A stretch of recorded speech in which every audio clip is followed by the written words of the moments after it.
المصطفى أما بعد فأعوذ بالله من الشيطان الرجيم بسم الله الرحمن الرحيم ومن آياته أن خلق لكم من أنفسكم أزواجا لتسكنوا إليها وجعل بينكم مودة ورحمة صدق الله العظيم.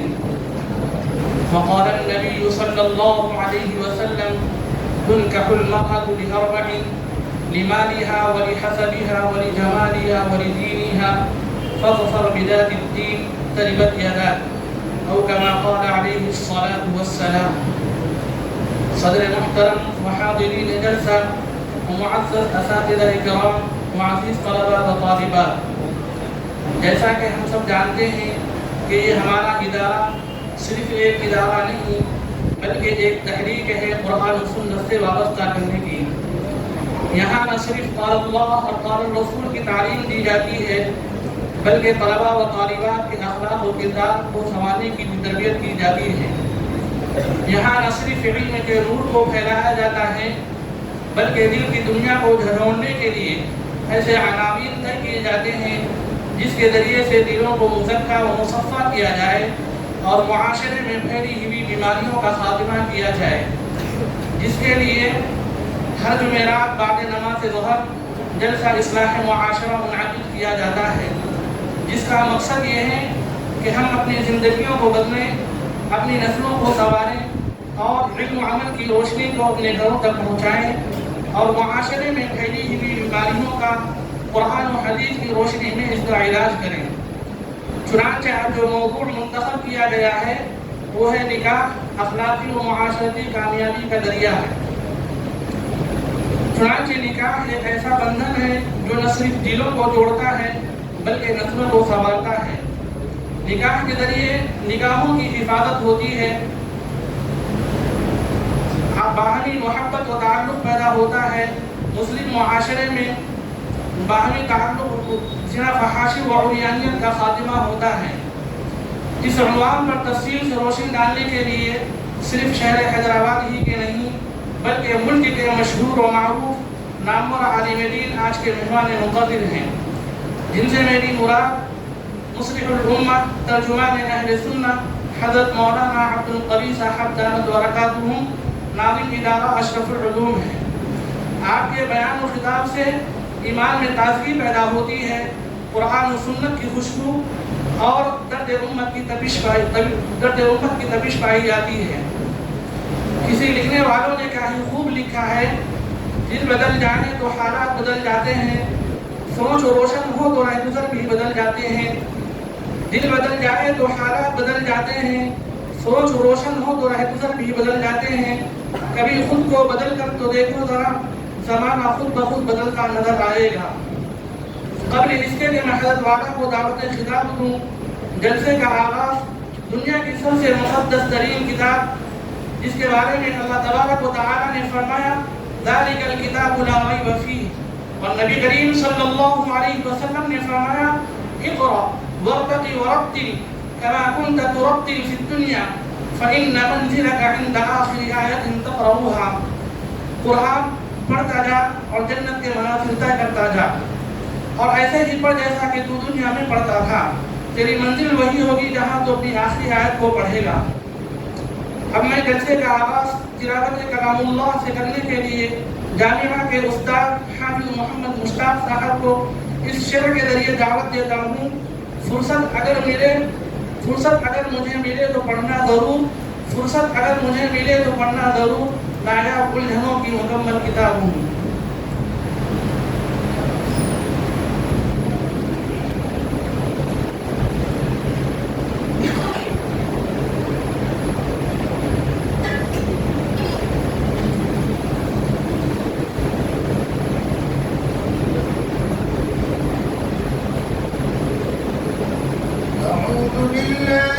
الشيطان الرجيم. بسم الله الرحمن الرحيم. يا أيها الذين آمنوا لا تكونوا كالذين آذوا موسى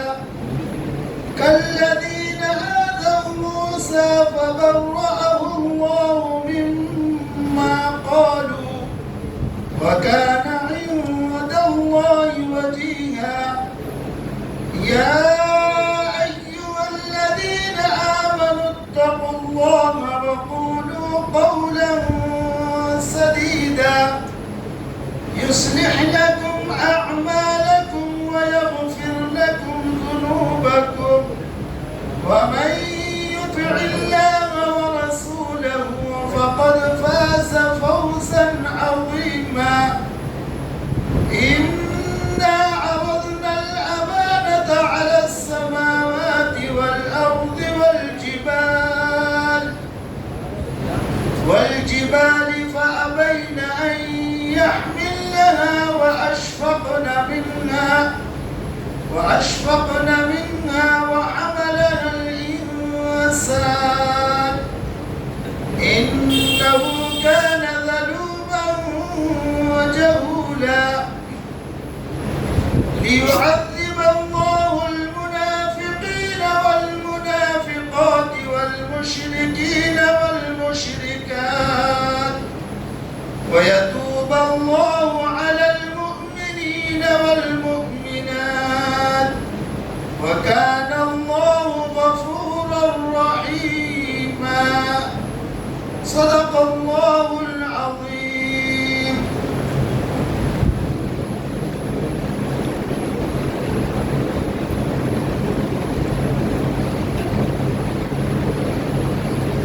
اب میں بغیر کسی تاخیر کے حضرت والا کو دعوت دیتا ہوں اس شعر کے ذریعے. اپنا کام ہے کہ جلاتے چلوں چراغ، اپنا کام ہے کہ جلاتے چلوں چراغ، راستے میں خواہ دوست ملے کہ دشمن.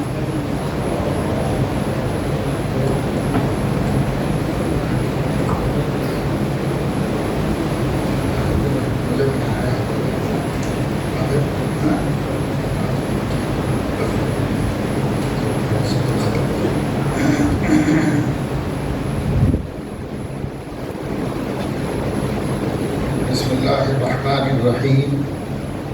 الحمد لله رب العالمين والصلاة والسلام على أشرف الأنبياء وسيد المرسلين خاتم النبيين محمد وعلى آله وأهل بيته وصحبه أجمعين. أما بعد فقد قال الله تبارك وتعالى: ومن يطع الله ورسوله فقد فاز فوزا عظيما. صدق الله العظيم. مدرسہ تجوید القرآن کے تحت میں یہ جمعرات والا اصلاح معاشرہ کا نظام ایک عرصہ دراز سے بہت پابندی اور استقامت کے ساتھ قائم ہے، اور اس کی برکتیں بھی معاشرے میں واضح اور روشن ہیں. یہ ایک اہم اور مفید سلسلہ ہے. عام طور سے جہاں مدارس کو اہل مدارس کو جوڑا جاتا ہے تو میں یہ عرض کرتا بھی رہتا ہوں کہ مدرسے کے اندر انوار و برکات کی کوئی کمی تو نہیں ہے، لیکن وہ مدرسے کی باؤنڈری سے ٹکرا کر نہ رہ جائے. وہ مدرسے کے باہر نکلیں، اطراف و اکناف کی، محلے والوں کی، دوسری گلی تک، تیسری گلی تک، چوتھی گلی تک اس کا اثر بڑھتا چلا جائے اور یہ روشنی پھیلتی چلی جائے. عام طور سے ایسا نہیں، سب کچھ اچھا ہے وہ مدرسے کے اندرون ہی ہے، اس کے باہر اس کا کوئی اثر نہیں. چھوٹے مدارس کو تو چھوڑیے، بڑی بڑی جامعات کے محلوں میں کوئی اثر اس مدرسے کے نور علم کا نہیں. تو یہ کام یہاں ہو رہا ہے، قابل تعریف ہے. ہم بھی چاہتے ہیں کہ کوئی ایسا نظام بنائیں، لیکن ہمارے اطراف و اکناف میں مسلمان ہی بسے ہوئے نہیں ہیں، اور غیر مسلم ہیں وہ بھی بہت کم استعداد کے لوگ ہیں کہ جو وسیع الظرف ہوں، کچھ اچھا بنا سکے۔ خیر، یہ قابل تحسین امر ہے، اس لیے میں نے اس کا ذکر کیا، اس کا فائدہ کیا۔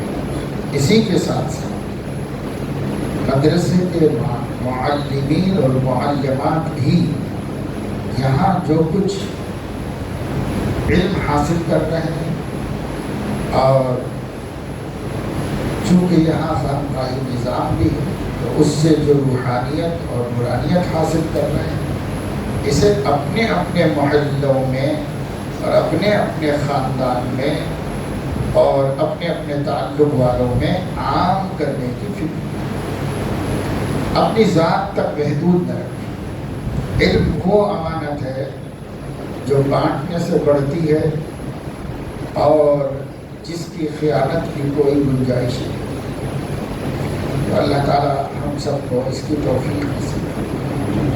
جو طلباء سنجیدہ سمجھدار بالغ مدرسے میں پڑھتے ہیں اور یہاں مجلسوں میں بیٹھتے ہیں، ہر ہفتہ کسی عالم دین سے مستفید ہوتے ہیں، ان طلباء کو بھی چاہیے کہ علم اپنے پاس نہ رکھیں، اپنے گھر پہنچائیں۔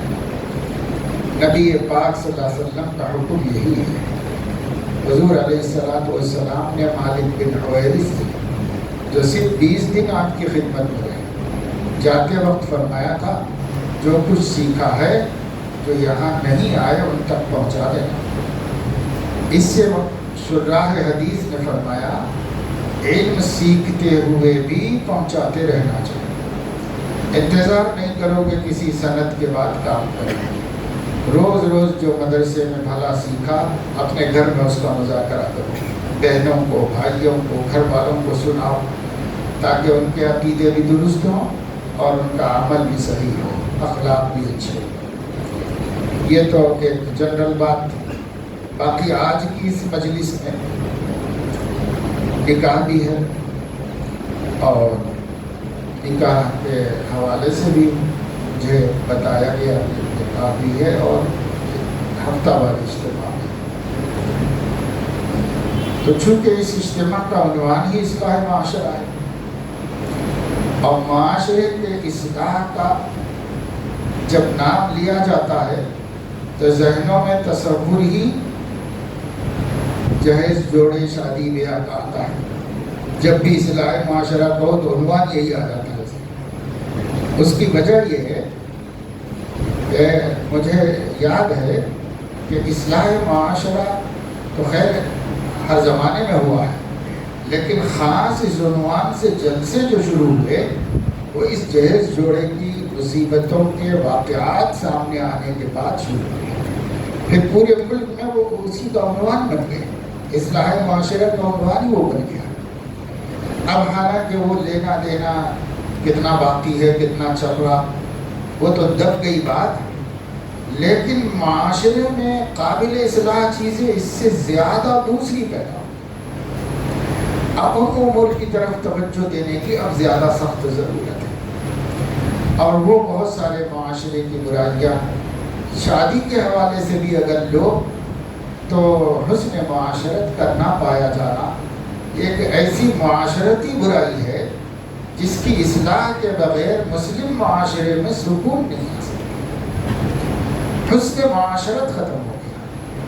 ہمارے گھروں میں ایک دوسرے کا احترام، چھوٹے بڑوں کا احترام، چھوٹے بڑوں کا احترام کریں، بڑے چھوٹوں پر شفقت کریں، ساتھی ساتھیوں کے حقوق ادا کریں، ہم عمر لوگوں کے درمیان مودت و محبت ہو، ایک دوسرے کے دکھ درد کا احساس ہو، یہ مسلم معاشرے میں ختم ہو گیا، اور ازدواجی زندگی میں بھی ختم ہو گیا۔ حالانکہ ازدواجی زندگی کا دار و مدار اسی مودت و محبت کے اوپر ہے۔ اللہ نے اپنی قدرت کی نشانیوں میں اس کو ظاہر فرمایا، اپنے احسانات میں اس کا شمار فرمایا کہ اللہ تعالیٰ نے تم میں سے تمہارے جوڑے بنائے اور تمہارے ان جوڑوں میں مودت اور رحمت رکھی. مودت اور رحمت. ہماری بچی کے نکاح میں حضرت مولانا ارشد مدنی صاحب دامت برکاتہ نے بیان فرمایا تھا. اتفاق سے آ گئے تھے حضرت قاری صاحب سے ملنے کے لیے آ گئے تھے. تو حضرت نے فرمایا آپ بیان کر دیجیے, میں نکاح پڑھا دوں. تو مولانا نے بیان فرمایا. مطلب یہ ہے کہ پہلے سے ہمارے ذہن میں بھی نہیں تھا کہ وہ حیدرآباد میں ہیں, لایا جائے, ایسا کچھ بھی نہیں تھا. نعمت غیر مترقبہ جسے کہتے ہیں, اچانک کسی اللہ کی طرف سے نعمت کا مل جانا. اس طور پر حضرت کا آنا ہوا تو حضرت نے بیان فرمایا. یہی آیت پڑھی بیان سے پہلے جو ہمارے اناؤنسر صاحب نے پڑھی, اور اس میں ایک بات یہ بیان فرمائی کہ وَجَعَلَ بَيْنَكُمْ مَوَدَّةً وَرَحْمَةً. تو مفسرین فرماتے ہیں کہ مودت جوانی میں ہوتی ہے, رحمت بڑھاپے میں. کیونکہ جوانی میں مودت کے محتاج ہیں دونوں, تو اللہ جوانی میں مودت ڈال دیتا ہے ان کے درمیان, اور بڑھاپے میں دونوں رحم و کرم کے محتاج ہیں. اس لیے اللہ تعالیٰ بڑھاپے میں رحمت ڈال دیتا ہے. اور اگر دیکھا جائے تو جو جوڑے جوانی میں مودت کے ساتھ گزر گئے ہیں وہ جوڑے بڑھاپے میں رحمت کا مظاہرہ بنے ہوئے ہوتے ہیں. ایک دوسرے پہ ترس کھاتے رہتے ہیں, ایک دوسرے کے آرام کی فکر میں رہتے ہیں, ایک دوسرے کی راحت کی فکر میں رہتے ہیں. دنیا, بہو, بیٹے, بیٹیاں, داماد سب ایک طرف, لیکن یہ بڑی بیوی کو اپنے شوہر کی فکر لگی, وہ بڑے میاں کو اپنی بیوی کی فکر لگی. یہ رحمت اللہ بڑھاپے میں ڈالتے ہیں, اور اسے اپنی قدرت کا کرشمہ اللہ نے کیا. یعنی وہ ضرورت ہے اس عمر کی. اگر اللہ نہ دے تو پھر وہ بھی دیکھ لو نقشے کہ جوانی اچھی خاصی گزار لی, اب بڑھاپے میں جو ہے دونوں ایک دوسرے کے دشمن بنے ہوئے, ان کو دیکھنا نہیں چاہ رہے, ان کی سننا نہیں چاہ رہے, بات بات پہ لڑائی ہو رہی, بڑا بات پہ فتنہ, گھر کے بچے پریشان ہیں, یہ بڈھے کیوں لڑ رہے ہیں, کیوں زندگی خراب کر رہے ہیں. تو اگر اللہ رحمت نہ رکھے تو وہ حال ہوتا ہے, اور اگر اللہ رحمت ڈال دے تو پھر یہ حال ہوتا ہے. سب نقشے آنکھوں کے سامنے ہوتے ہیں. تو یہ بڑی نعمت ہے اللہ تعالیٰ کی کہ اللہ تعالیٰ نے جوڑ بنائے, اور پہلے ہی دن سے. حکیم الاسلام حضرت مولانا قاری طیب صاحب رحمہ اللہ ہمارے ایک شاگرد کے نکاح میں تشریف لائے تھے. وہ رئیس لوگ تھے, اور اس خاندان کا تعلق سے بہت تعلق تھا, تو اس لیے حضرت کو انہوں نے مدعو کیا بیٹے کا نکاح پڑھانے کے لیے. تو حضرت تشریف لائے تھے, اور کی کوٹھی کی مسجد میں حضرت کا بیان ہوا, اور پھر نکاح. اس بیان میں حضرت نے فرمایا کہ حضور علیہ السلام فرماتے ہیں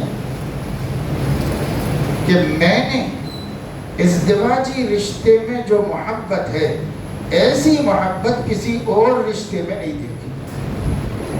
اور جب نبی نے نہیں دیکھی تو پھر کون دیکھا؟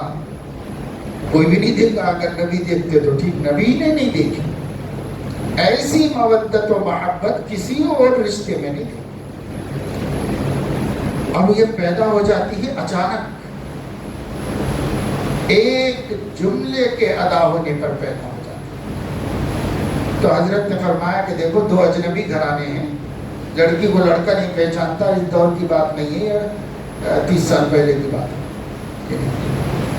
لڑکی کو لڑکا نہیں پہچانتا, لڑکے کو لڑکی نہیں پہچانتی. کل ہی مجھے کوئی بتا رہے تھے کہ ایک رشتہ چل رہا تھا, تو لڑکی والے نہیں چاہتے تھے کہ اس لڑکے سے نکاح کرے, ان کو پسند نہیں تھا, مگر وہ آپس میں ان لوگوں کو تعلق ہو گیا. تو کہہ رہے تھے کہ اب طے ہو گیا ہے. تو میں نے کہا کہ بھائی جب ان کو پسند ہی نہیں تھا تو طے کیسے ہوا؟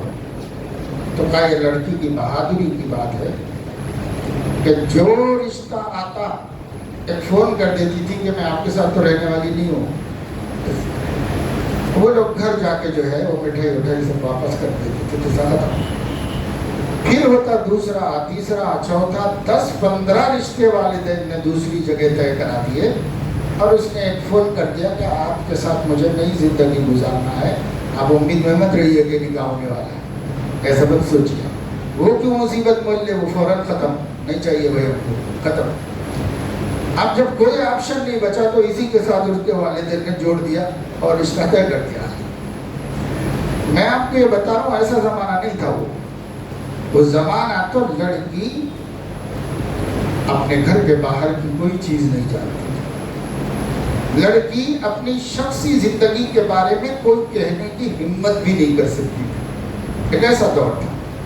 تو حضرت نے فرمایا کہ دیکھو, لڑکا کہیں کا, لڑکی کہیں کی, نہ خاندان, نہ رشتہ داری, نہ محلہ داری, بسا اوقات کہیں کسی دوسرے شہر میں, بس اللہ کا جوڑ سامنے آ گیا تھا. کسی طریقے سے واسطہ در واسطہ معلوم ہوا کہ صاحب ان کا بچہ ہے, ان کی بچی ہے, بات چیت ہوئی, طے ہو گیا. اب کوئی کسی سے ابھی تک بھی کوئی واقفیت نہیں. پھر جب نکاح کا خطبہ پڑھا جاتا ہے, جب ایجاب و قبول ہو جاتا ہے, تو اس کے بعد اگر لڑکے کو پتہ چل جائے کہ لڑکی کی سر میں درد ہے تو اس کے بھی سر میں درد شروع ہو جاتا ہے. اگر اس کو پتہ چل جائے لڑکی کو کہ بھائی لڑکے کو کوئی مصیبت مشکل پیش آ گئی ہے تو وہ اپنے گھر میں اپنے گھونگھٹ ہی میں رونے لگے. تو تم کون بھائی, دونوں کا کوئی تعلق ہی نہیں, کوئی رشتہ ہی نہیں. ہو گیا, مسجد ہو گیا. اور اس ہونے کے ساتھ ہی اللہ نے مودت اتار دی. اور پھر اس مودت کے بعد کل تک مر بھی جائے تو کوئی غم نہیں تھا, اور آج جو ہے ادنا تکلیف بھی اس کی گوار آئی. یہ ہے اللہ کی اتاری ہوئی محبت, جس کے نبی نے فرمایا کسی اور رشتے میں نے یہ نہیں دیکھا جو زوجین کی مودت میں دیکھا, کہیں اور نہیں دیکھا. اور یہ آج بھی ہے, بشرطے کہ نکاح اغراض کے لیے نہ ہو, نکاح کی سنت پر عمل کرنے کے لیے, شریعت کے حکم پر عمل کرنے کے لیے ہو. تو آج بھی یہی مودت و محبت اللہ پیدا کر دیتے ہیں. اور اگر دنیاوی غرضیں ہوں گی تو پھر اس میں کیا مودت آئے گی, کیا محبت آئے گی. اللہ کے پاس ہے محبت, جو اس کو خوش کرے گا وہ دے دے گا, جو اس کو ناراض کرے گا تو کیوں دے گا, وہ نہیں دیتا. تو اس لیے ازدواجی زندگی کی سب سے پہلی ضرورت جو ہے وہ آپس میں ایک دوسرے کے حقوق کا احترام ہے. یہ طے کر لینا چاہیے لڑکی کو کہ چاہے کچھ بھی ہو جائے, شوہر کو اللہ رسول نے جو مقام دیا ہے, میں اس مقام کی خلاف ورزی کبھی نہیں کروں گی. چاہے کتنی ہی تکلیفوں سے میں گزر جاؤں, مگر اس کے خلاف میں کبھی نہیں. اور شوہر کو بھی یہ طے کر لینا ہے کہ اللہ نے اور اس کے نبی نے اللہ کا نام لے کر جس حرام کو حلال بنایا ہے اس کے حقوق میں کبھی زندگی میں کبھی نہیں کروں گا. یہ حق ادا ہوگا چاہے مجھے کتنی تکلیف اٹھانی پڑے, مگر یہ حق ادا کرتا رہوں گا. جو سفارش اللہ نے آسمان سے فرمائی, عاشروہن بالمعروف, یہ اللہ کی سفارش ہے. عاشروہن بالمعروف. دیکھو یہ میری بندیوں کو میرا نام لے کے حلال کر کے لاتے ہو نا, تو لاؤ, مگر ان سے معاشرت معروف طریقے پر ہونا چاہیے. معروف یعنی بڑھیا, اچھا.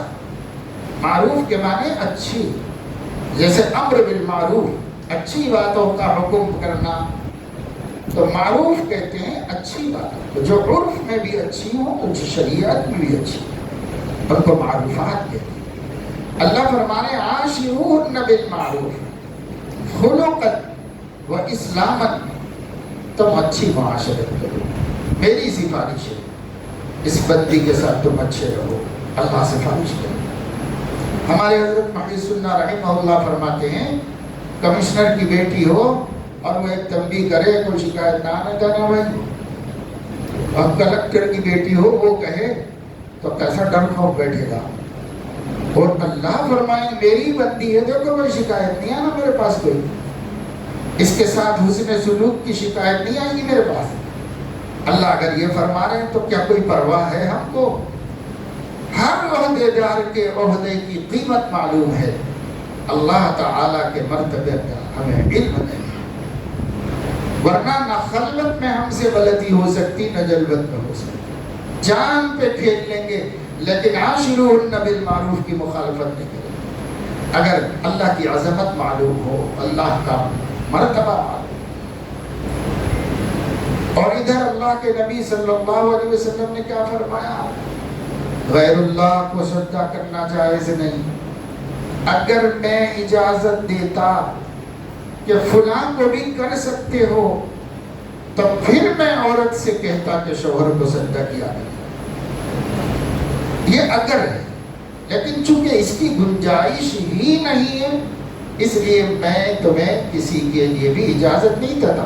صحابہ نے تو پوچھا تھا کہ ہم آپ کو سجدہ کرنا چاہتے ہیں، کیونکہ ہم نے دیکھا ہے کہ مکہ کے مشرک سفروں میں جب ان کی طبیعت میں بے چینی ہوتی اور وہ سکون کا تلاش کرنا چاہتے تو تھیلی میں سے حرم کا پتھر نکال لیتے تھے. حرم سے ایک آدھ پتھر لے کے جاتے تھے سفر میں، حرم کا پتھر نکال کے سامنے رکھ لیتے اور اسے سجدہ کر کے ایک روحانی سکون حاصل کر لیتے. مشرکین، تب ہمارے دلوں میں آیا کہ اگر مشرک حرم کے پتھروں کو سجدہ کر کے سکون حاصل کر سکتے ہیں، ہم مسلم اپنے نبی کو سجدہ کر کے سکون کیوں نہ حاصل کریں؟ عبادت تو اللہ ہی کی ہے، لیکن ظاہری طور پر سامنے کوئی تو ہو. اس کے جواب میں فرمانا نا، اس کی کوئی گنجائش نہیں، اس کی کوئی گنجائش نہیں. اگر ہوتی تو میں اپنے کو تو نہ کرواتا لیکن عورتوں سے کہتا کہ شوہروں کو سجدہ کیا کرو، تو وہ گھر میں آئے تو ان کے قدموں میں گر جاؤں. یہ کہہ سکتا، یہ مقام بتائے. عورت اگر جان لے کہ اس کے شوہر کا مرتبہ اللہ رسول کی نظر میں کیا ہے تو جب وہ گھر میں آئے تو پانی سے اس کے قدم دھونے کے بجائے اپنے گالوں سے اس کی گرد پوچھنے کو پسند کرے، اگر پتہ چل جائے کہ کیا مقام ہے اللہ. یہ سب کچھ تو ہے، پر کیا ہے ہم سکھا رہے ہیں، ہم کوئی ٹریننگ دے رہے، کوئی تربیت دے رہے بچوں کو. ایم اے کرا دیا، بی اے کرا دیا، گریجویٹ بنا دیا، پی جی کرا دیا، لیکن یہ نہیں سکھایا کہ شوہر کا مقام کیا ہے اور گھر گرہستی کے آداب کیا ہے. یہ سکھایا ہم نے؟ یہ نہیں سکھایا.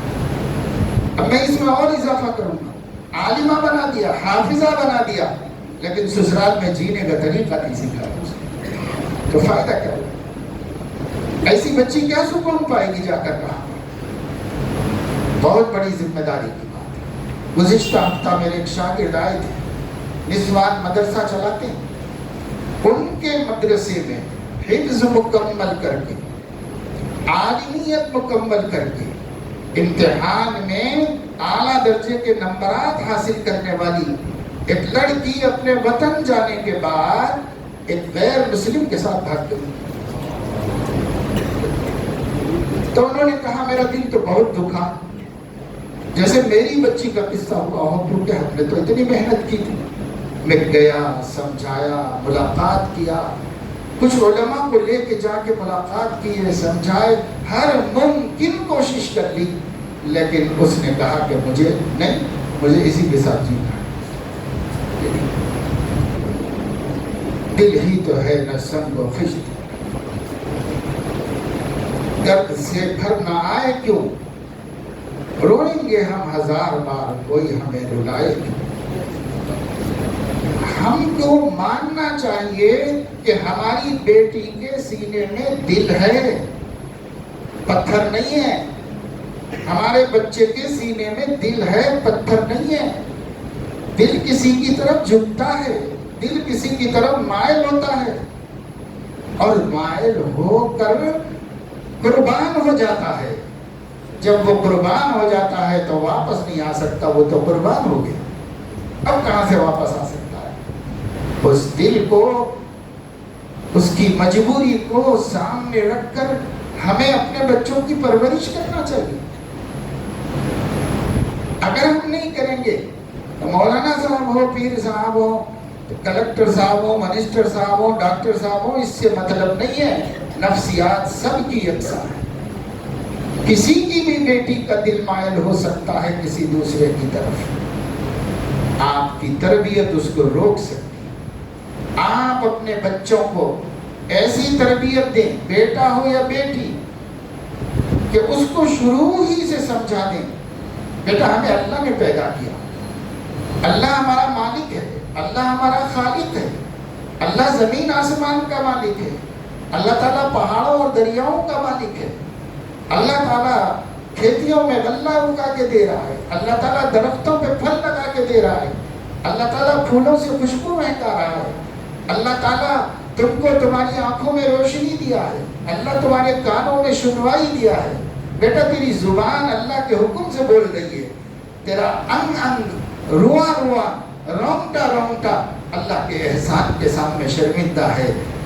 اور تیرے پاس ایک ہی چیز ہے جو تو اللہ کو دے سکتا ہے, اور وہ تیرا دل ہے. یہ دل اللہ کو دے دے, یہ دل اللہ کو دے دے. اور دیکھو ایک ہی ہے دل, جب وہ کسی کو دے دو گے تو دوسرے کو دینے کے لیے کچھ نہیں رہے گا تمہارے پاس, تو دے دینا اللہ کو. یہ الذین آمنوا اشد حبا للہ, جب یہ ایک ہی دل جو ہمارے سینے میں ہے, ما جعل اللہ لرجل من قلبین فی جوفی, اللہ نے کسی انسان کے سینے میں دو دل نہیں رکھے, ایک رکھا ہے, وہ ایک اپنے لیے رکھا ہے. تو وہ اللہ کو دے دو تو کسی کو دینے کے لیے کہاں ہے, دنیا کو دینے کے لیے کہاں ہے, عہدے کو دینے کے لیے کہاں ہے, شہرت کو دینے کے لیے دل کہاں ہے. اور ایک ہے ہی نہیں, یا تو وہی والا ادھر دے دینا پڑے گا, جب وہ ادھر دے دو گے تو ناحق استعمال ہو جائے گا. تو اس کو کدھر بھی نہیں دینا ہے, ادھر ہی دینا ہے. اب جب اللہ کو دے دیا, ہماری بیٹی سوچے گی اللہ کو تو ناراض نہیں کرنا ہے, وہ تو ہمارا محبوب ہے, ہم نے تو دل اس کو دے دیا, ہم اس سے ناراض نہیں کرنا ہے. اب کوئی ناراض ہو تو اپنی بلا سے ناراض ہو جائے, ہمیں کیا کرنا ہے. کائے کو ہنستے ہو بھائی, سنو نا, ہنسنے کے لیے تھوڑی بیٹھے ہوئے یہاں پر. ہنسی کی کوئی بات بھی تو ہو, میں کوئی ہنسنے کا لطیفے سنا رہا ہوں, ہنسنے کی کوئی بات بھی نہیں, ہنس رہے بیٹھ کے خالی نظر سے. تو یہ اللہ پاک نے ہمیں دل دیا ہے, تو اس کا صحیح استعمال بچوں کو سکھاؤ. سچی بات یہ ہے میرے دوستوں اور میری بہنوں, بچیوں, معاشرت کی خرابی جہاں بھی ہے تربیت کی خرابی کر رہی ہے. جو چیز میں بھی معاشرت خراب ہو رہی ہے وہ تربیت کی خرابی کے نتیجے میں ہو رہی ہے. کیوں تربیت ہم نہیں کرتے اپنے بچوں کی, اسلامی تربیت ہے. اسلام کیا سکھاتا ہے, جو صفتیں بیٹیوں میں ہونی چاہیے وہ ان کو سکھاؤ, جو صفتیں بیٹوں میں ہونی چاہیے وہ ان کو سکھاؤ. کل ہمارا بچہ کیا بننے والا ہے ویسا بناؤ, کل ہماری بیٹی کیا بننے والی ہے وہ صفتیں اس میں پیدا کرو. وہ بیوی بننے والی ہے, وہ بہو بننے والی ہے, وہ ماں بننے والی ہے, اس کو سنو. وہ کسی کی بھاوچ بنے گی, آپ کے گھر میں نہیں رہے گی ہمیشہ. آپ کے گھر میں اس کی عمر زیادہ سے زیادہ اس زمانے میں 19-20 سال ہے. بے حس لوگ 24, 25, 26 کرتے ہوں گے. سوچنا پڑے گا ان کو, ان کا جو ہے ٹیسٹ کراؤ کہ ان کے سینے میں دل ہے یا نہیں, اس کا ٹیسٹ کراؤ. کائے کو بیٹی گھر میں بٹھا کے رکھے ہوئے ہو, وہ تمہارے پاس صرف بالغ ہونے تک کی امانت ہے. اب قانون کی مجبوری سے 19 سال تک کی امانت ہے, اس کے آگے وہ اپنے جس کی امانت ہے اس کے گھر پہنچ جانا چاہیے, اس کے حوالے ہو جانا چاہیے. کون سے خدا نے آپ سے کہا ہے کہ گریجویشن کراؤ اور 25 سال میں شادی کرو, 26 سال میں شادی کرو. آج ایک گھرانہ ہے جو حیدرآباد کے ہائی کورٹ کے جج تھے, ماضی میں گزر گئے دنیا سے. ان کی بیٹیاں ہیں, ہفتے میں ایک آدھ مرتبہ تو ضرور فون کرتی کہ مولانا صاحب دعا کریے, ہم لوگ بہت پریشان ہیں, اب اماں ہیں گھر میں, بھائی کی عمر 40 سال ہو گئی ابھی تک شادی نہیں ہوئی, ایک بہن کی عمر 28 سال ہو گئی ابھی تک شادی نہیں ہوئی, ایک بہن 32 سال کی ہے ابھی تک شادی نہیں ہوئی. یہ سب گھر میں کیوں بیٹھے ہوئے ہیں؟ اس لیے بیٹھے ہوئے ہیں کہ جب وہ پسند کی جا سکتی تھی تب آپ نے پڑھائی کے نام پر اٹھا اٹھا کے رکھا، پیسے نہیں ہے، خرچہ نہیں ہے، روک روک کے رکھا، اور جب ان کا قد و قامت، چہرہ، بشرا، عمر پسند کیے جانے کے قابل نہیں رہی، اب سوچ رہے بچی کا رشتہ نہیں ہو رہا، بچی کا رشتہ، مولانا صاحب کو تعویذ کو، مولانا صاحب کو دعا دی، بچی کا رشتہ نہیں ہو رہا، بچی کا، ارے کتنی ہے، کیا عمر ہے کا عمر، اب دیکھیے مولانا 26 سال کی ہو گئی، 28 سال کی ہو گئی، 30 سال کو ہونے جا رہی بچی، 30 سال میں کون پسند کرے گا، کون کر لے گا بھائی؟ 30 سال تک کائے کو آپ رکھے ہوئے رہے، اللہ کی امانت، کیوں بغاوت کی اللہ سے؟ اب بھوکتا اس کو، اب تم مر جاؤ گے، وہ کہاں جی گی؟ اب زندگی کیسے گزارے گی تنے تنہا، جب کہ اس کا کوئی سہارا نہیں؟ کیا ہو رہا ہے؟ آج ہمیں اپنے سماج کی اس غلط روش کو درست کرنا چاہیے، ہمیں بتانا چاہیے۔ اتنی عمر تک تو لڑکوں کو بھی بے نکاح رہنا اسلام میں ممنوع ہے۔ جتنی عمر تک آپ لڑکیوں کو رکھے ہوئے ہو بے نکاح، ممنوع ہے اسلام میں۔ آپ کے پاس جواز کیا ہے؟ آپ کے پاس عذر شرعی کیا ہے؟ نہیں، ابھی اس کا گریجویشن باقی ہے، ابھی اس کا وہ باقی ہے، اور وہ پڑھتی کرتے، وہ کرتی کرتے، اس کے بعد کیا کرتی کرتے؟ پوچھو نا اس سے، اللہ سے پوچھو، رسول سے پوچھو۔ آپ اپنی عقل سے جو کر رہے ہو، یہ مصیبت آپ ہی بھگت رہے ہو۔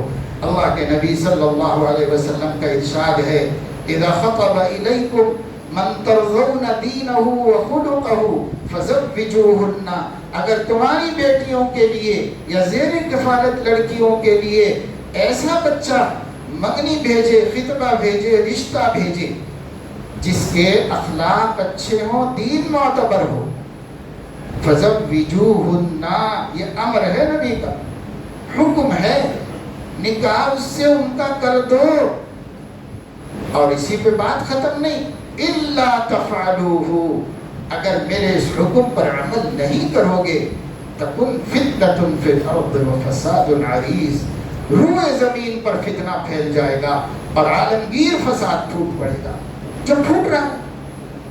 آخر بچی کو آئی جب اس لائق تھی کہ اس کو رجحان ہو گیا تھا مرد کی طرف، سمجھ آ گئی تھی، شعور آ گیا تھا ازدواجی زندگی کا، آپ بیاہ دیتے تو وہ اللہ کے ساتھ کیوں بھاگتی؟ آپ مسلم سے بیاہ دیتے تو وہ کیوں چلی جاتی؟ آپ پہلے اسے عفیف بنا دیتے، پاک دامن بنا دیتے، اس کے اوپر حیا کی چادر اڑا دیتے، اس کی عزت کو تحفظ فراہم کر دیتے۔ شوہر عورت کی زندگی کا نہیں، عورت کی عزت کا محافظ ہے۔ شوہر وہ باڑ ہے جس کے لگ جانے کے بعد اس میں رہنے والی ملکہ پر، شہزادی پر کوئی غیر نظر اٹھا کے نہیں دیکھ سکتا۔ ہمت نہیں ہوگی کہ سابی عورت کو دیکھے گھور کے، کیوں؟ اس کا شوہر یاد آ جائے۔ اب کوئی شوہر اپنی بیوی کی کسی قسم کے اس کے ساتھ خیانت گوارا نہیں کر سکتا، یہ آسمانی نظام ہے۔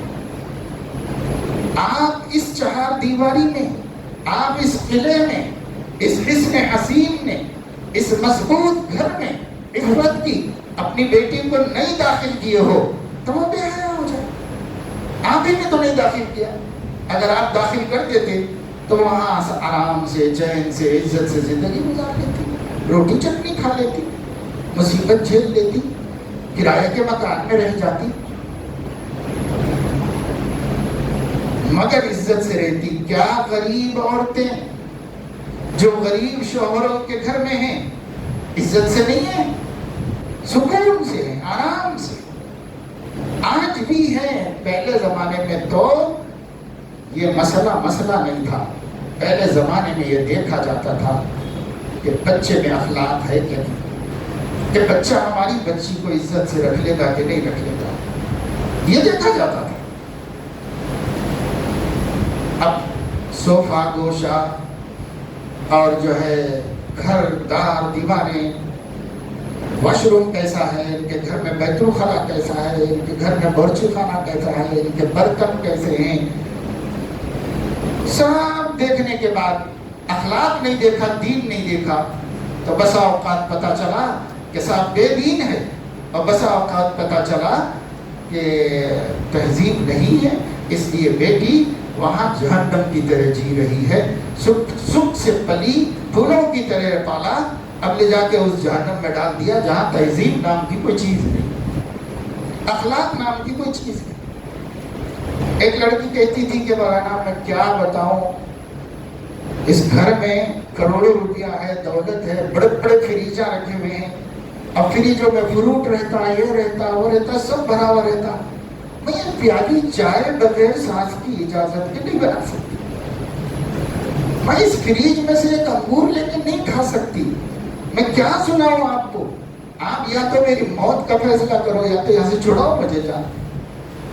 تو کیا فائدہ اس کروڑ پتی کو دے کے بھائی، جو بخیل اگر کوئی سخی غریب رہتا تو بھی دل جیت لیتا تھا اپنی بیوی، اس بخیل کو دے کے کیا فائدہ ہوا۔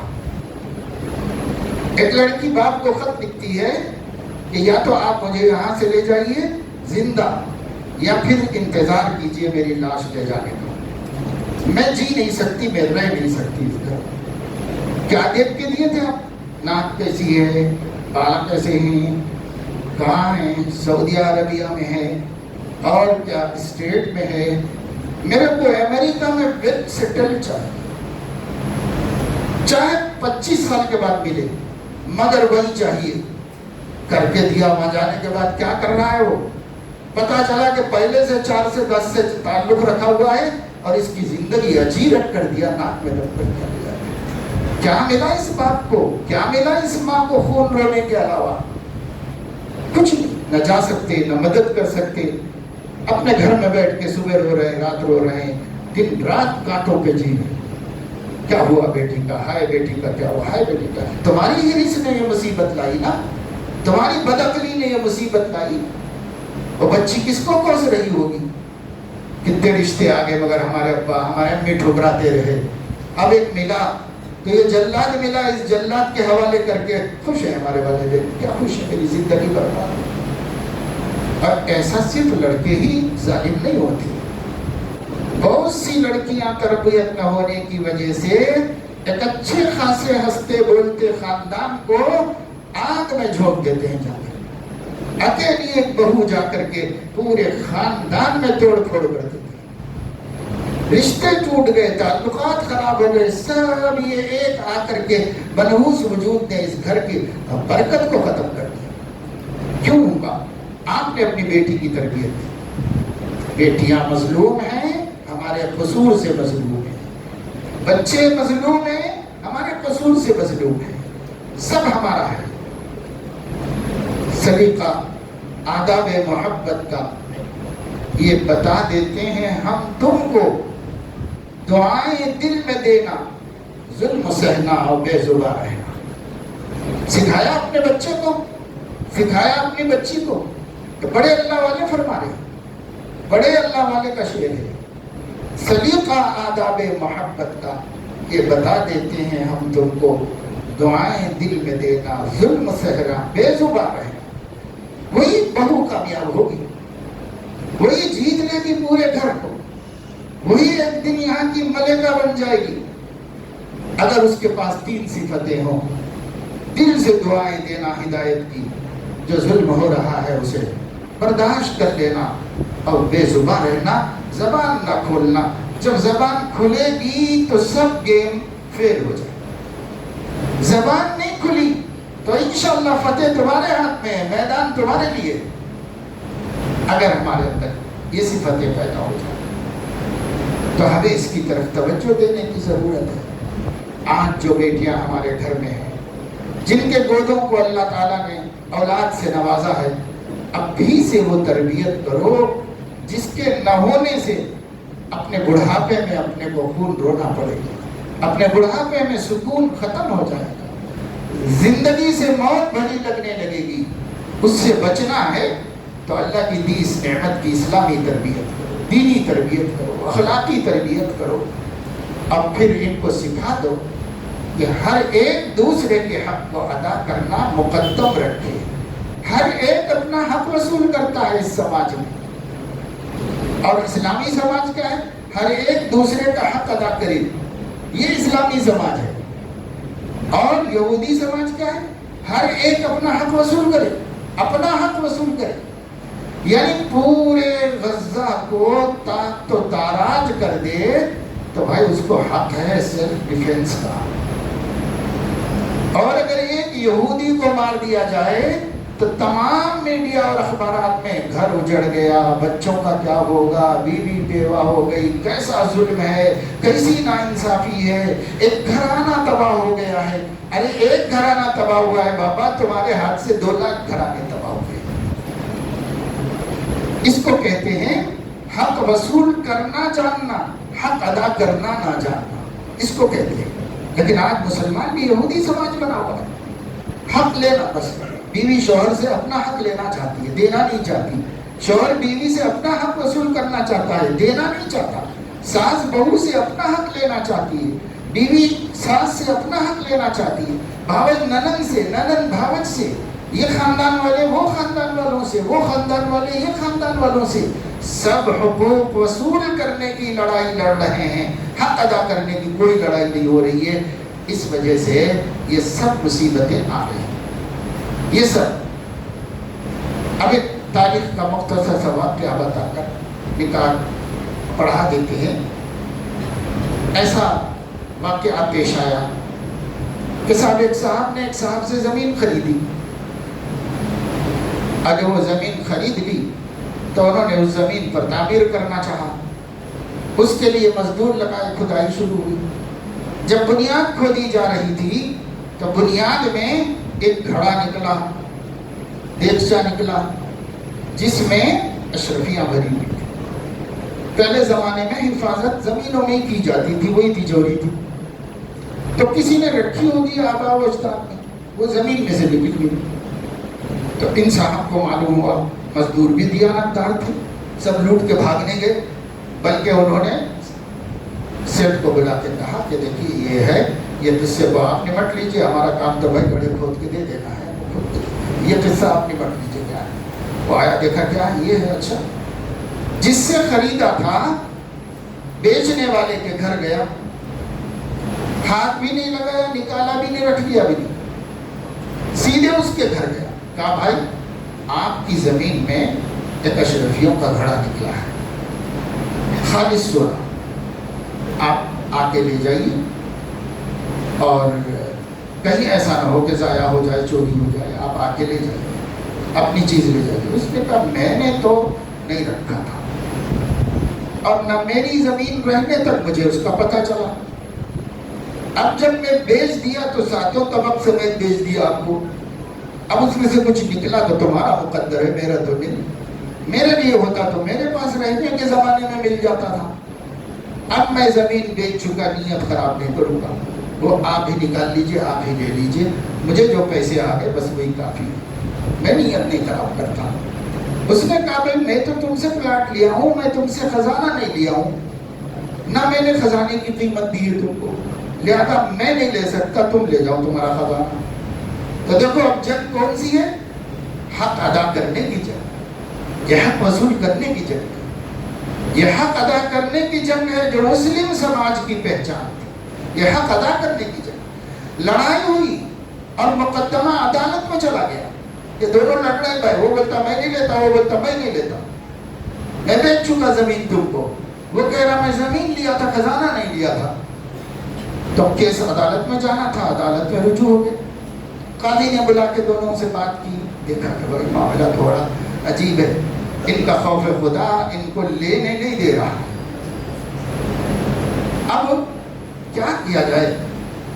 اللہ نے ان کے دل میں بات ڈالی. انہوں نے کہا کہ تمہارے پاس بچہ کوئی جوان ہے؟ کہا میرا بیٹا جوان ہے. تمہارے پاس کوئی میری بچی جوان ہوگی، ٹھیک ہے، ان دونوں کا نکاح کر کے یہ دولت ان دونوں کو ہدیہ میں دے دی جائے، تاکہ بیچنے والے کی اولاد کو بھی فائدہ ہو جائے اور خریدنے والے کی اولاد کو بھی فائدہ ہو جائے. یہ ہوتی ہے حقوق ادا کرنے کی جنگ، یہ حقوق وصول کرنے کی جنگ. آج یہ ایک گر سمجھ میں آ جائے، جو میں نہیں بتا رہا ہوں، نبی کا بتایا ہوا گر ہے. اگر یہ ایک گر سمجھ میں آ جائے زندگی کا سکون حاصل ہو جائے گا، اور اگر یہ گر ہٹ جائے زندگی کبھی سکون والی نہیں ہو سکتی. روز لڑائی ہے، روز جھگڑا ہے. اللہ تعالیٰ اپنے فضل و کرم سے توفیق عمل نصیب فرمائے. ہم لوگوں کو اب ازدواجی اور خاندانی معاشرت کو اسلامی بنا لینے کی توفیق عطا فرمائے۔ وآخر دعوانا ان الحمد للہ رب العالمین۔